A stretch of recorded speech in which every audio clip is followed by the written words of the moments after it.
Bonjour à tous, je me trouve ici au tribunal de grande instance à Paris où va se dérouler un énième procès intenté par Frédéric Aziza contre Alain Soral. En effet, le journaliste du service public accuse Alain Soral d'avoir laissé publier en 2012 sur le site d'égalité et réconciliation des commentaires haineux à son encontre, des injures publiques à caractère racial. Je rappelle que c'est environ la 5e procédure judiciaire intentée par Frédéric Aziza contre Alain Soral. Je rappelle également qu'en première instance, pour cette affaire, le tribunal correctionnel avait condamné Alain Soral à 5 000 € d'amende, 3 000 € de dommages et intérêts et 2 000 € de frais de justice. Nous allons voir cette fois-ci ce que le ministère public va requérir contre Alain Soral.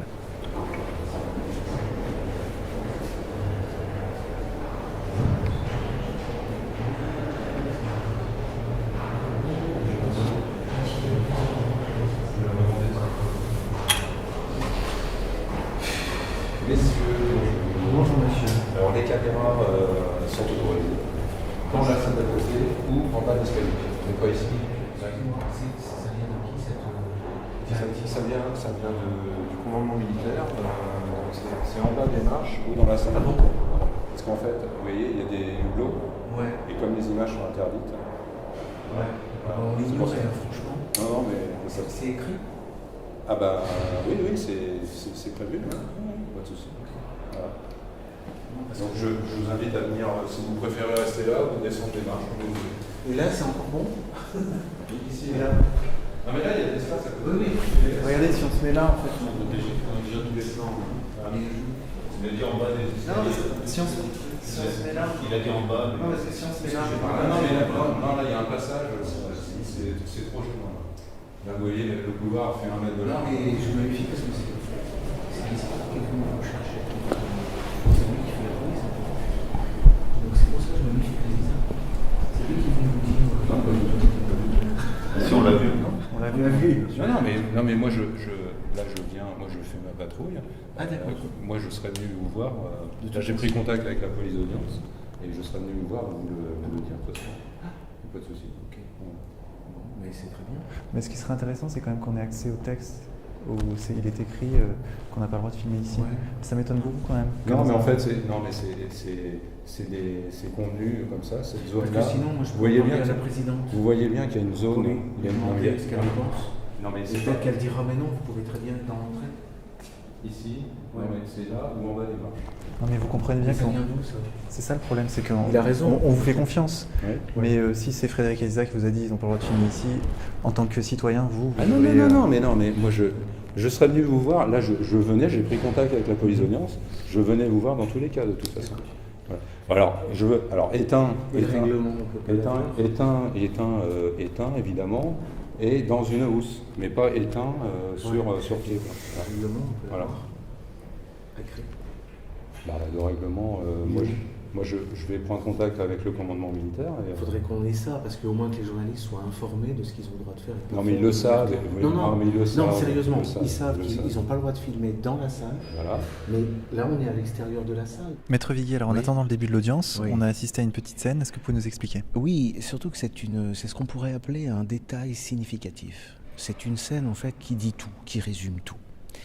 Donc, vous êtes journaliste, vous étiez là avec les caméras, et on a vu une sorte de balai un petit peu avec certains adversaires et la gendarmerie, à la suite de quoi un gendarme est venu vous parler, je suis témoin, pour vous demander d'éteindre votre caméra, que vous étiez juste à l'entrée de la salle d'audience, devant la salle d'audience, et que vous n'aviez pas l'autorisation de filmer. Bon. S'en est suivi une petite discussion et vous n'avez pas obtempéré. Vous avez bien fait, on a demandé le texte qui exigeait effectivement que vous soyez à 10 mètres hors de vue de la porte de l'audience, de la salle d'audience, et il n'y en a pas. Alors c'est très significatif parce que ces procès, ces dizaines de procès qui sont faits à Égalité et Réconciliation, mais comme ils sont faits à Dieudonné, comme ils sont faits à Robert Forisson, comme ils sont faits à quantité d'autres personnes, ne sont pas destinés à être publics. Je veux dire, le système a intérêt à la discrétion et au secret. Il ne vise qu'une chose, c'est la condamnation, la terreur, et une certaine humiliation. Et le grand danger pour le système répressif, c'est la publicité. Voilà, c'est que les choses se sachent. Et ça explique pourquoi Moi, dans la défense d'Alain Soral, par exemple, j'ai cette démarche de publicité, parce que c'est la meilleure défense possible.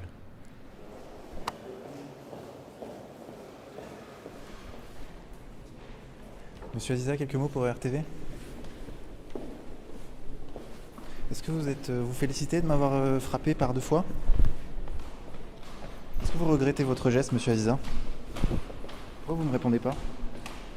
Maître, pourquoi avoir dit que j'avais provoqué monsieur Aziza lorsqu'il m'a frappé? J'ai pas dit, j'ai plaidé. Comment? Oui, vous avez J'ai dit que plaidé. vous n'aviez pas le droit de le filmer, qu'il refusait J'ai d'être parfaitement le filmé. droit de le filmer. Non. Bah si, dans un lieu public, on a le droit de Et filmer. j'ai parfaitement le droit de plaider le contraire. Tu peux éviter de me filmer s'il te plaît? Je vous filme pas du tout. Ah, depuis tout à l'heure tu me filmes. Bah, parce que j'ai reçu une caméra sur moi. S'il vous plaît. Monsieur, vous êtes? Quel regard perçant, monsieur? D'accord, monsieur a le droit de filmer. Mais monsieur a le droit de filmer sur un lieu public. C'est les instructions qu'on a du commissaire. Point de contrôle. Oui, merci. Maître, l'audience vient de se terminer. Oui. Comment s'est-elle passée? Elle s'est passée de manière, je l'affirme, inattendue, pour moi, imprévue. Peut-être est-ce mon inconscient qui a travaillé à mon corps défendant, mais on avait l'impression d'assister non pas au procès d'Alain Soral, mais au procès de Frédéric Aziza. C'est ce qu'ont ressenti tout le monde, les magistrats, le procureur, les parties civiles. Mais encore une fois, ce n'était pas prévu que ça se passe comme ça. Mais les faits ont parlé d'eux-mêmes. Et en réalité, il a dû se défendre assez mal d'ailleurs. Il apparaît plutôt comme lui l'agresseur et Alain Soral comme étant sur la défensive. Revenons sur ce point important, qui est celui de votre stratégie qui consistait à me faire intervenir comme témoin. C'est pas une réelle stratégie, c'est que vous avez été victime d'une agression physique de la part de Frédéric Aziza. Bon. Vous vous êtes présenté et vous avez demandé à pouvoir témoigner. Bon, le Code de procédure pénale prévoit que effectivement un témoin peut donc être présenté par une partie. Donc là, par le prévenu. Et après, c'est au tribunal d'autoriser votre comparution. Bon. Alors, le parquet et la partie civile ont refusé, ont demandé que vous ne comparussiez pas. Bon. Ceci étant, c'est une autorisation qui relève de la décision de la Cour. Alors très curieusement, la présidente a décidé que vous ne pourriez pas témoigner. Bon. Néanmoins, cela n'empêche que cette agression dont vous avez été victime était dans tous les esprits, dans toutes les têtes, et elle n'a cessé de peser sur cette audience. Tout le monde l'avait en tête et tout le monde en a parlé. En réalité, la défense même de l'avocate de Frédéric Aziza a porté sur l'explication de cet événement qui était votre agression. Et on peut préciser d'ailleurs, il a prétendu que vous cherchiez à le filmer. Mais on peut contrôler sur Internet. Vous faisiez un reportage à l'entrée de la soirée du dîner du CRIF. Pardon d'inverser un peu les questions, mais vous ne le filmiez pas. Pas du tout. C'est lui qui est entré dans le champ, qui s'est rué sur vous pour vous... Je ne l'avais même pas vu. Vous ne l'aviez pas vu, voilà.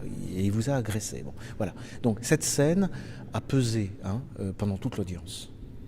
Et concernant la plaidoirie des parties civiles, on a vu leur méthode habituelle, c'est toujours le même discours de repentance. On a entendu Frédéric Aziza faire référence encore une fois à ses grands-parents et à Auschwitz. Vous, face à cela, est-ce que vous pouvez expliquer à ceux qui nous regardent quelle a été votre stratégie de défense? Non, mais la défense, autant pour mon confrère que pour moi, a consisté à dire ce qui se passe, quoi, à essayer de... C'est pas un dévoilement, enfin... La situation, l'oppression politico-morale est telle que si, c'est un dévoilement. Il a fallu dire ce à quoi nous assistons. En fait, Soral défend l'ordre public. L'ordre public, c'est-à-dire l'autorité du père, l'autorité de l'État, l'autorité des magistrats. Donc nous ne sommes pas, nous, dans la rupture dans notre défense. Nous sommes plutôt dans la connivence. Et nous disons aux magistrats, l'ordre public qu'Alain Soral défend, cet ordre est en danger. Et ceux qui mettent en danger cet ordre public, ce sont eux qui nous attaquent, qui vous attaquent. et avec la complicité d'un système législatif qui est parti complètement à la dérive, et d'hommes politiques qui ont des comportements qui sont complètement, alors on peut dire, anormaux. Que ce soit le président de la République ou le Premier ministre, ce sont des gens qui ont des comportements anormaux, pour des hommes d'État.